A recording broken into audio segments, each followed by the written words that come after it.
After Tottenham's second Europa League win on the spin and the blooding of Ange's Angels, Spurs go into the weekend Highline derby with Brighton on a run of 5 wins in a row. Meanwhile, Real Madrid are reportedly coming for 2 of our defensive stars, and Spurs are reportedly in a battle with both Arsenal and Liverpool for an England international wonder kid. All this and more on today's episode of the Spurred On podcast with me, Barnaby Slater. Guys, thank you so much for tuning in. Please do press the like button, press subscribe in the bottom right-hand corner there for daily Tottenham Hotspur content and Premier League transfer news. But let's get started, of course. And as I mentioned in the opening there, Spurs apparently in a battle with Arsenal and Liverpool over a deal to sign Crystal Palace and England star Adam Wharton. What a player he is. Really young, exciting talent. And basically, as soon as he went to Crystal Palace from Blackburn, the bigger clubs were circling like vultures. Manchester City have reportedly had an interest before, and now Tottenham have entered the fray, apparently. Let me know in the comments what you think of Adam Wharton. Is he one that you'd like to bring into the club? Obviously, at the moment, we have Bentancur and Yves Bissouma battling it out well for that 6th position, but it has been talked about a lot in the Tottenham Hotspur fan base as to whether we need to get another kind of proper ball-playing number 6 in, someone who will just sit there and play the quarterback role, kind of a young Andrea Pirlo kind of vibe. And Wharton does tick all of those boxes. Really interesting to me that all of these young Crystal Palace stars, Eze, obviously Michael Elise went to Bayern Munich, and now Adam Wharton, all really getting interest from bigger clubs. And Elise obviously had a release clause in his deal that allowed him to go to Bayern Munich for a set fee. Eze has a release clause in his, and I wonder if Wharton and his agents were smart enough to make sure that they got a release clause in his deal when he signed for Palace, which I think was just last January. What a monumental rise his career has had in the last 10 months or so. I like the player a lot. I really love how he likes to get on the ball. I think it would suit Ange Postecoglou really well. And it's absolutely right in terms of the strategy of our transfer policy now that we would be looking at a player like that. However, I just wonder if maybe we've missed the boat slightly, because the numbers that you'd be talking about to get Adam Wharton through the door would be kind of Eze-esque, wouldn't they? We're looking at kind of £65 million, something like that. And whether Big Ange, Johan Lange and Daniel Levy, of course, would be willing to put that outlay on such a young player with so few Premier League games remains to be seen. It's doubtful for me, but I would love to get him through the door. Other transfer rumours this morning. Reports in Spain indicate that Real Madrid, as well as being interested, as we know, in Christian Romero, are now turning their attentions also to Pedro Porro. Does this surprise me? Not at all, because Porro's form in the inverted fullback role under Big Ange Postecoglou for Tottenham Hotspur has been unbelievable. He is currently the best fullback in the league, in my opinion. Certainly if you play Fantasy Premier League, you'll think that, because he just gets you so many points. I don't play it, but I hear from everyone that Pedro Porro is pretty much the one name that you have to get in your team. And of course, you know, a Spanish international, Real Madrid always looking to buy the best Spanish players. So I wonder if at some point down the line, Real Madrid come for a double bid for both Porro and Romero to take the future of their back four up. And that would cost a lot of money. I know Romero's got a couple of years on his deal, but Porro will have at least, I think, probably 4 years left on his deal. Certainly 3 or 4 years left on his deal after we bought him only a year and a half, 2 years ago. So, Real Madrid, if you want to get those players out of this club, you're going to have to spend big. And I can't see it happening anytime soon. Both players seem incredibly happy at Tottenham Hotspur. Hopefully a few of you were on last night's watch along for the Ferencvaros 1, Tottenham Hotspur 2 Europa League win. For me, an absolutely huge victory. 6 points out of 6 in the Europa League, a great start. That will free us up down the line to continue to mix and match our squad and our team for those games, which is huge in our ability to rotate for the Premier League and to keep players fresh for those huge Premier League games. Tottenham now one of only 5 sides in the Europa League to have 6 points after 2 games. So that's, like I mentioned, an absolutely vital start. Ange said it's great for us that we've got 4 teenagers in an away European tie where we won. And I'm sure that will make them feel good about themselves and help them grow. And understandably, a lot of the press And a lot of the fan chat and influencer, Spurs fan influencer chat, and a lot of the podcast today will be concentrating on Ange's Angels, which is a take that somebody in the press put to Ange Postecoglou. Are we able to call them Ange's Angels? Will you call them Ange's Angels? And he said, no, not for me, mate. I just see them as other members of the first team squad. And again, for me, that just shows brilliant man management from the big Australian, because he's showing those players that they're not any different to anybody else. He can trust them the same way he trusts older, more experienced players, and he, even though he's keen to aid their development by not putting too much pressure on them, he also sees them as key members of this squad. And I think if you're one of those 4 players who started last night, or any of those young players who are in and around the first team at the moment, you look at the players that Tottenham got rid of over the summer. You look at the likes of Pierre-Emile Højbjerg. You look at Ryan Sessegnon, who was let go on a free. You look at Eric Dyer just before. And those players have been jettisoned in favour of this young talent, because Ange Postecoglou sees in that young talent that they are technically able to deal with the style of play that Ange is trying to put into Tottenham Hotspur Football Club, and that must be confidence within himself. So like I said, a lot of the talk around the win last night has been around those young players. Ange was asked more about them. He said, we've got to be careful with them, but at the same time, we've brought some really talented players to the club, and my pitch to them was that we would develop them, so I have to make sure I do that. He's talking there about Lucas Bergvall and Archie Gray, but of course, after his performance that I said during the watch-along really reminded me of a young Joe Cole, when Joe Cole came through the academy at West Ham, and he was really the talk of England as the most talented young player in the entire country before he moved to Chelsea, actually. Mikey Moore's performance last night, and the little I've seen from him in other games when he came on against Manchester City last season or at Old Trafford in the week, the balance and the poise and his keenness to take the game by the scruff of the neck and really show that he is the most talented player on the pitch, that reminds me of a young Joe Cole. And Ange, of course, was asked about Mikey Moore. He said his ability to just deal with pressure and keep the ball in really tight areas and make really good, clean decisions for such a young boy is incredible. It's not easy out there when defenders fly in, and he took one within the first 30 seconds, but he drives on. He's got so much growth and he wants to learn. I couldn't be happier with him, and I'm very pleased that he's part of our football club. I couldn't agree more.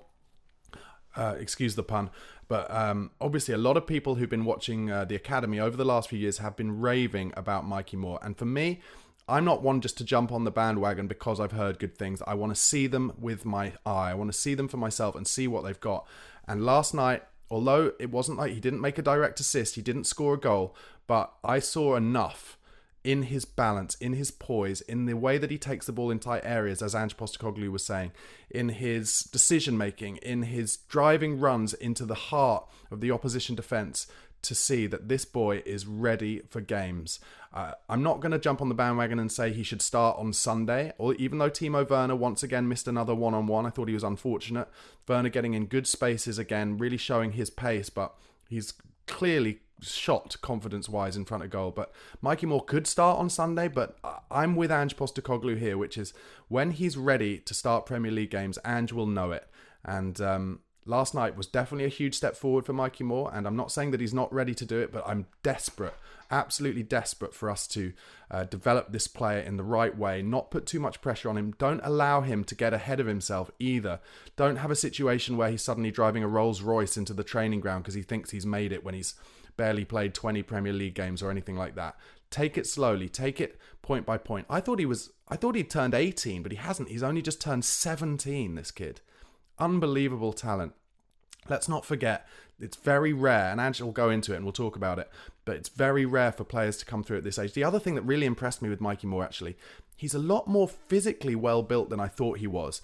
He's kind of filling out quite quickly, and that will only help his ability to play games and deal with the rough and tumble of the Premier League. Ange went on, actually, he said, I thought he was outstanding, talking about Mikey Moore. It's brilliant for a 17-year-old to play 90-plus minutes in a European away tie. He just handled it superbly. I kind of knew he would, and I think it'll help his growth as a footballer once you get through an experience like that. I think he'll grow and evolve, and I didn't feel like I needed to take him off. He still looked strong at the end and was still contributing. How many 17-year-olds are playing in top leagues? Yeah, Lamine is brilliant, but it's not a common thing. It's rare because you have to take into account not just their physical maturity at 17 of being able to handle it, but their emotional maturity. You've got to be really careful, I think, because it's just too easy to say, oh, he's a great young player, just throw him in there, especially in the Premier League, because all the leagues probably in Europe, it's the most physically challenging.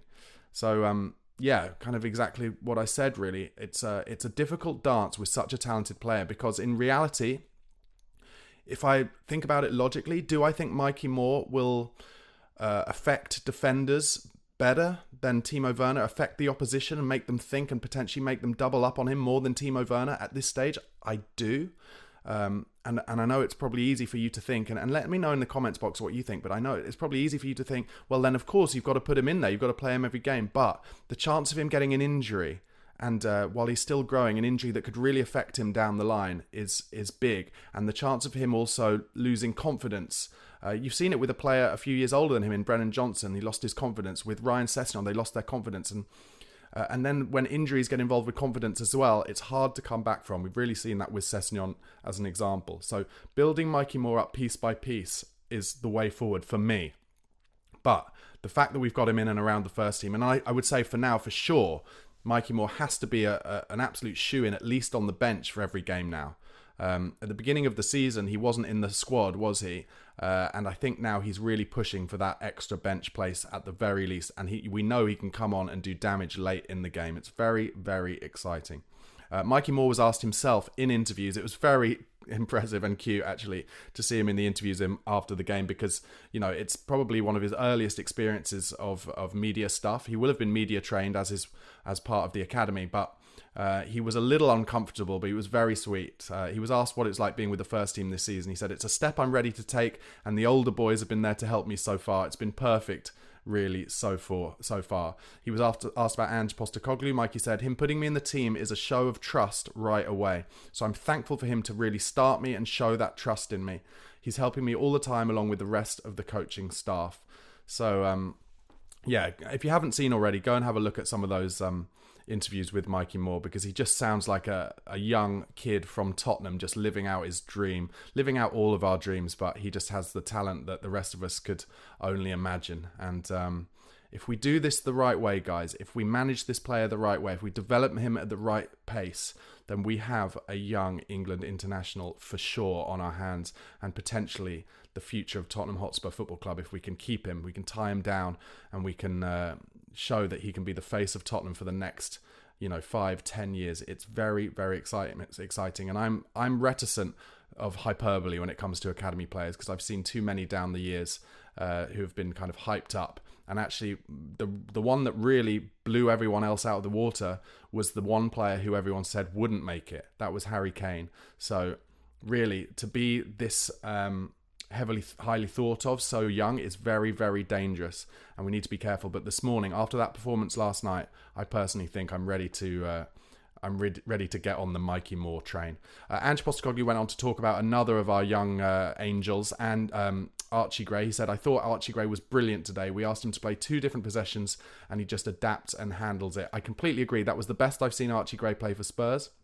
Really liked him in the first half at centre-back, just seeing all the game in front of him, being very composed on the ball, and just playing some lovely balls into midfield between the lines, defending well, getting his body in good positions.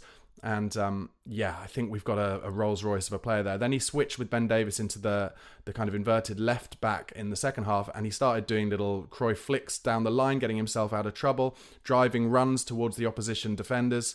And again, just 18 years old, and I've said it a couple of times, I'll say it again, you can absolutely understand now why Leeds United fans were absolutely devastated to lose him, because he is going to be a Rolls Royce of a player. He can play in a number of different positions.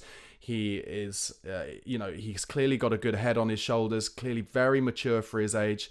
And yet again, Tottenham have picked a player with a great personality to lead us into the coming years, to grow with this young, hungry squad under Ange Postecoglou. I just think we've got the right strategy, we've got the right manager, and we're bringing in the right players. I'm not just saying this because we won 5 in a row. I was saying this before as well, and we just have to realise, guys, that there will be dips and bumps in the road, and we have to take it as these players grow with the club, with their ages, with their talent, and learn things. and then we will benefit on the back end if we are patient. And I understand those of you who are watching who are saying, I've been patient for 10 years, 15 years, but we, I believe, in the long term can get ourselves back to the heights of Champions League finals. We can get back to the heights of finals, but this time we have a strategy and a style of play and a growth of all these players together, of their talent and motivation together, where we can become winners. But we have to be patient about it, I'm sure. Pape Matar, yet another young player. What is he, only like 21, 22? But he's been in the first team squad for like 2-3 years now. He's the first player to score in his first 2 Europa League appearances for Spurs since the legend that is Dimitar Berbatov. What a player Dimitar Berbatov was. Pape Matar, totally different player, of course. But to score in your first 2 Europa League appearances for Spurs, very impressive.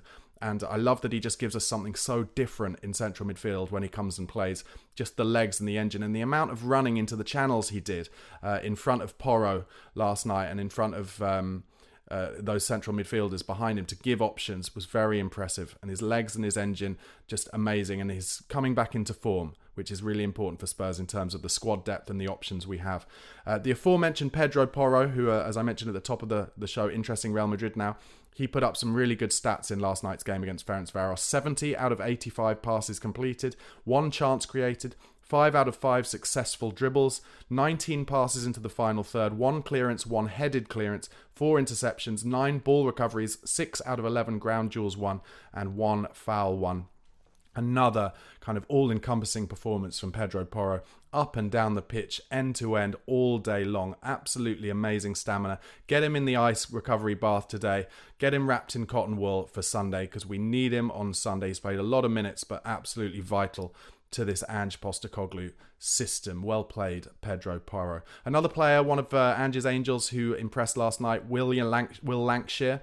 He just ran his socks off, got in good positions, held up the ball better than I expected him to. He's still quite lean. He needs to put on a little bit of muscle, but he's a young player.